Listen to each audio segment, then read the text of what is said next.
জঙ্গলে বসবাস করত বাঘ, বাদর, শিয়াল, ছাগল। তারা ছিল ঘনিষ্ঠ বন্ধু। জঙ্গলে অতিরিক্ত গরমের কারণে খাবারের সংকট দেখা দিল।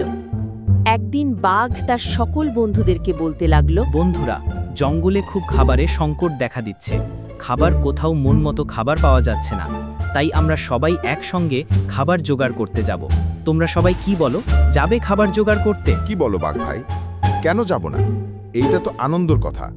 সবাই মিলে খাবার খুঁজতে গেলে অনেক মজা করে খাবার খোঁজা যাবে। আমরা সবাই একমত।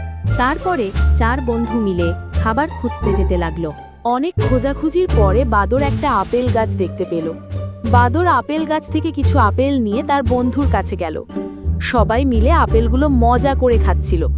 তাদের মধ্যে ছাগল একটু বেশি আপেল খাচ্ছিল। বাদর সেটা দেখে ফেলল। বাদর ধমক দিয়ে ছাগলকে বলতে লাগলো, ছাগল, তুমি একটা দুর্বল প্রাণী। তুমি তো খাবার জোগাড় করতে পারো না। আমরা কষ্ট করে আনি, তুমি সেটা আমাদের চেয়ে বেশি খাও। আর কোনোদিন আমাদের চেয়ে বেশি খেলে তোমাকে আমরা খেয়ে ফেলবো। এই কথা শুনে বাঘ বলতে লাগলো, চুপ কর বাঁদর ভাই, তুমি বন্ধু নামে কলঙ্ক। ছাগল ভাই দুর্বল হলেও সে আমাদের বন্ধু, তাই বলে সে কম খাবার খাবে কেন? আগে কেন আমরা খেয়েও বা ফেলবো? আর কোনোদিন তুমি যদি এই ধরনের কথা বলো, তাহলে তোমাকে আমরা এই জঙ্গল থেকে বের করে দেব। বন্ধুরা, একটি ভিডিও তৈরি করতে আমাদের অনেক মেহনত করতে হয়।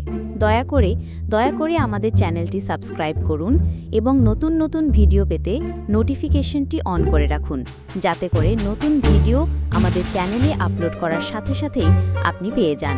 যদি ভালো লাগে তাহলে লাইক, কমেন্ট, শেয়ার করতে ভুলবেন না।